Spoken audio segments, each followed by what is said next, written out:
नमस्कार दर्शक बंधु आज हूँ मंगलवार दिन जनवरी मास 27 तारिख।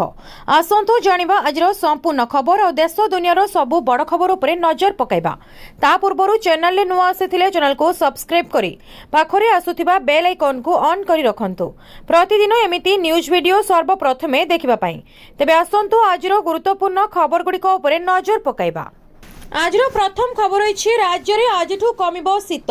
वर्तमान राज्यर किछि किछि स्थान रे राति तापमात्रा बढ़ुथिबा बेले अन्य किछि स्थान रे तापमात्रा ह्रास पाइछि। आसंता काली ठारू राज्य रे राति पारद स्तर धीरे धीरे बढ़िबा आरंभ हेबो। आसंता 4 दिन मध्य रे राति तापमात्रा 2 रु 3 डिग्री पर्यंत बढ़ी पारे। तेणु दिनर सर्वोच्च तापमात्रा 32 डिग्री रहिबो। सर्वनिम्न राति तापमात्रा 14 डिग्री मध्य रहिबो बोली सूचना देछि पाणीपाग विभाग। भुवनेश्वर पाणीपाग विज्ञान केन्द्रर पूर्वानुमान अनुଯାयी आज ठारू शीत आहुरी कमिबो, कारण राज्यर सर्वनिम्न तापमात्रा 2 रु 3 डिग्री पर्यंत वृद्धि पाइबा संभावना रही। गत 24 घंटा मध्य घु उदयगिरी रे पारद 4.8 डिग्री रेकर्ड होइतिबा बेले फुलबाणी रे 9.5, झारसुगुड़ा रे 9.6, राउरकेला रे 9.5, सेमिलगुड़ा रे 9.4, भुवनेश्वर रे 13.4 एवं कटक रे 13 डिग्री रही। राज्यर आभ्यंतर और पश्चिम ओडिशार किछि किछि अंचल एबे भी ठंडार परिमाण जारी रही। घु उदयगिरी रे सर्वनिम्न तापमात्रा 4.8 डिग्री रेकर्ड होइछि। तेबे बालेश्वर, भद्रक, जाजपुर, केन्द्रापड़ा, कटक, जगतसिंहपुर, खोर्धा एवं पुरी जिलार किछि अंचल रे कुहुड़ी दृश्यमान हेबा संभावना रही। तेणु गाड़ी चालकों को सुरक्षित भावे गाड़ी चालन करबा पई सूचना देछि प्रशासन। परवर्ती खबर रही बिना फॉर्म और डॉक्यूमेंट रे एभली बदलांतु आधार रे मोबाइल नंबर मात्र 5 मिनिट रे होई जिवो काम। आज डिजिटल जुग रे आधार प्रत्येक भारतीयों पई सबुठारु गुरुत्वपूर्ण परिचय पत्र पलटिछि। तथापि जेतेबेले मोबाइल नंबर परिवर्तन किंबा अपडेट करिवार कथा आसे सेतेबेले एही प्रक्रिया अधिकांश लोकों पई बहुत कष्टकर प्रमाणित हुए। लंबा धाड़ी, बारंबार फॉर्म पूरण करिबा, डॉक्यूमेंट दाखल करिबा एवं बहुत दिन धरी अनुमोदन पई अपेक्षा करिबा अनेकों पई हताशार कारण होइछि। किंतु एबे एसबु अतीतर कथा हेबाकु जाउछि।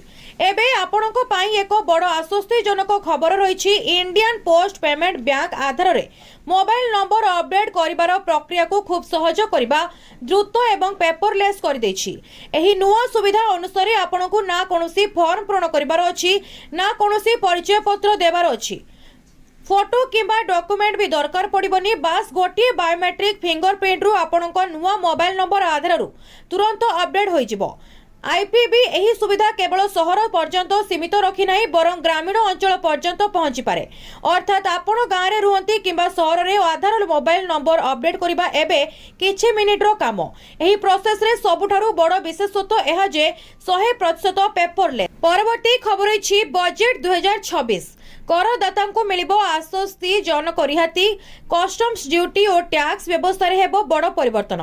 केंद्रीय अर्थमंत्री निर्मला सीतारमण फेब्रुआरी रे लोकसभा रे तांकर लगातार 9 बजेट उपस्थापन करबाकू जाउछंती। विश्वव्यापी भू राजनैतिक अनिश्चयता मध्य अर्थनीति को सुदृढ़ करबा पई एही बजेट रे कस्टम ड्यूटी ढांचा रे बड़ सुधार अणाजिबार संभावना रही। स्टैंडर्ड डिडक्शन बढ़ी पारे। व्यक्तिगत करदाता पई एथर बजेट रे स्टैंडर्ड डिडक्शन बढ़ी पारे। पूर्व वर्ष 12 लाख टंका पर्यंत आयकर छाड़ मिलिथिबा बेले एबे नुआ आयकर व्यवस्था को आकर्षणीय करबा पई अतिरिक्त प्रोत्साहन दिया जाई पारे। 1 एप्रिल 2026 रु लागू हेबाकू थिबा नुआ एवं सरल आयकर आईन 2025 संपर्क रे स्पष्ट नियम और मार्गदर्शन मध्य एही बजेट रे घोषणा होई पारे। टीडीएस और कस्टम्स व्यवस्था सरल हेबो। सरकार टीडीएस रो विभिन्न श्रेणी और दर को एकत्र करी सरल करबा दिगरे पदक्षेप नै पारंती। कस्टम ड्यूटी क्षेत्र रे दर कमाइबा सह प्रक्रिया को सहज करिबारे मध्य जोर दिया जिवो। एथि सहित प्राय 1.53 लाख कोटी टंकार कर विवाद समाधान पई एक नूतन योजना आसी पारे। परवर्ती खबर रही महिला मानक सर्वांगीन विकास करिवार लक्ष्य रखिछंती सरकार। ओडिशार सर्वबृहत महिला केंद्रिक कल्याण योजना सुभद्रार प्राय 4,57,000 रु ऊर्ध्व हिताधिकारी को मुख्यमंत्री श्री मोहन चरण माझी आज अयुएटी स्थित कृषि शिक्षा सदन ठारे प्रदान करिसेंती। एही अवसर रे मुख्यमंत्री 315 कोटी टंकार ऊर्ध्व सहायता राशि डीबीटी माध्यम रे प्रदान करथिले। सूचना योग्य जे सुभद्रा योजना अंतर्गत प्रथमे द्वितीय अवशिष्ट और तृतीय किस्ती पाई नथिबा हिताधिकारी को एवं नूतन भावे 2025 रु 26 आर्थिक वर्ष पाई पंजीकृत होइतिबा हिताधिकारी को सहायता प्रदान कराଯାଇଛି। ଏହି ଅବସରରେ ଅଭିଭାଷଣ ରଖି ମୁଖ୍ୟମନ୍ତ୍ରୀ କହିଥିଲେ ଯେ ବାର୍ଷିକ 11,000 କୋଟି ଟଙ୍କାର ବ୍ୟୟବରାଦ ହୋଇଥିବା ସୁଭଦ୍ରା ହେଉଛି ସ୍ୱାଧୀନତା ପରବର୍ତ୍ତୀ ଓଡ଼ିଶାର ସର୍ବବୃହତ୍ ମହିଳା କେନ୍ଦ୍ରିକ ଯୋଜନା, ଯେଉଁଥିରେ 21ରୁ 60 ବର୍ଷ ବୟସର 1 କୋଟିରୁ ଉର୍ଦ୍ଧ୍ୱ ଯୋଗ୍ୟ ମହିଳାଙ୍କୁ 5 ବର୍ଷ ମଧ୍ୟରେ ବାର୍ଷିକ 10,000 ଟଙ୍କା ଲେଖାଏଁ 2ଟି କିସ୍ତିରେ ମୋଟ 50,000 ଟଙ୍କାର ପ୍ରଦାନ କରାଯିବାର ବ୍ୟବସ୍ଥା ଅଛି। ସେଇଥିପାଇଁ ସୁଭଦ୍ରା ଓଡ଼ିଶାର ସପ୍ତମ ମା ଭଉଣୀଙ୍କ ପ୍ରତି ସରକାରଙ୍କ ପ୍ରତିବଦ୍ଧତାର ଜ୍ୱଳନ୍ତ निर्देशन। ଆମ ସରକାର ଆସିବା ମାତ୍ରେ ପ୍ରଥମ ଦିନରେ ହିଁ ଏଥିପାଇଁ କ୍ୟାବିନେଟରେ ନିଷ୍ପତ୍ତି ହୋଇ ସେପ୍ଟେମ୍ବର 17, 2024 ତାରିଖରେ ପ୍ରଥମ କିସ୍ତି ଦିଆଯାଇଥିଲା। ପରବର୍ତ୍ତୀ ଖବର ଅଛି ଜୀବନ ଯୁଦ୍ଧରେ ହାରିଗଲେ ମେଲୋଡି କିଙ୍ଗ ଅଭିଜିତ ମଜୁମଦାର। ଚିକିତ୍ସାଧୀନ ଅବସ୍ଥାରେ ଏମ୍ସରେ ବୁଜିଲେ ଆଖି। ଓଡ଼ିଆ ଫିଲ୍ମ ଜଗତର ଲୋକପ୍ରିୟ କଣ୍ଠଶିଳ୍ପୀ ତଥା ସଙ୍ଗୀତ ନିର୍ଦ୍ଦେଶକ ଅଭିଜିତ ମଜୁମଦାରଙ୍କ ପରଲୋକ। ଭୁବନେଶ୍ୱର ଏମ୍ସରେ ଚିକିତ୍ସାଧୀନ ଅବସ୍ଥାରେ ତାଙ୍କର ଦେହାନ୍ତ ହୋଇଛି। ଗତ 23 ତାରିଖରେ ଅସୁସ୍ଥ ହେବା ପରେ ଏମ୍ସରେ ଭର୍ତ୍ତି କରାଯାଇଥିଲା। ବହୁ ଚେଷ୍ଟା ସତ୍ତ୍ୱେ ତାଙ୍କୁ ବଞ୍ଚାଇ ପାରିନଥିଲେ ଡାକ୍ତର ଦଳ। ତାଙ୍କ ବିୟୋଗରେ ଅଲିଉଡ୍ ଜଗତରେ ଶୋକର ଛାୟା ଖେଳିଯାଇଛି। ଶୋକ ସାଗରରେ ଭସେଇ ଆରପାରିରେ ଅଭିଜିତ ମଜୁମଦାର ସ୍ୱର ଓ ସଙ୍ଗୀତର ଯାଦୁଗର, ଯାହାଙ୍କ ସଙ୍ଗୀତର ମୂର୍ଚ୍ଛନା ସମସ୍ତଙ୍କୁ ଆନମନା କରୁଥିଲା, ବିଷାଦ ମନରେ ଆଶାର ସଞ୍ଚାର ସୃଷ୍ଟି କରୁଥିଲା। ଆଜି ତାଙ୍କ ବିୟୋଗ ଅଗଣିତ ପ୍ରଶଂସକଙ୍କ ଆଖିରେ ଲୁହ ଭରି ଦେଇଛି। କିଏ ମୃତଦେହକୁ ଜାବୁଡ଼ି ଧରି କାନ୍ଦୁଛି ତ ଆଉ କାହା ଆଖିରୁ ନିଗିଡ଼ି ଯାଉଛି ଅବାରିତ ଲୁହ। ଭୁବନେଶ୍ୱର ଏମ୍ସରେ ଆଜି ସକାଳ 9:02 ଶେଷ ନିଶ୍ୱାସ ତ୍ୟାଗ କରିବା ପରେ ପାର୍ଥିବ ଶରୀରକୁ କଟକ RRR ଷ୍ଟୁଡିଓ ବାସଭବନକୁ ଅଣାଯାଇଥିଲା। ନେତା, ଅଭିନେତା, ପ୍ରଶଂସକ ସବୁ ବର୍ଗର ଲୋକ ଆସି ଅଭିଜିତଙ୍କ ଅନ୍ତିମ ଦର୍ଶନ କରିଛନ୍ତି।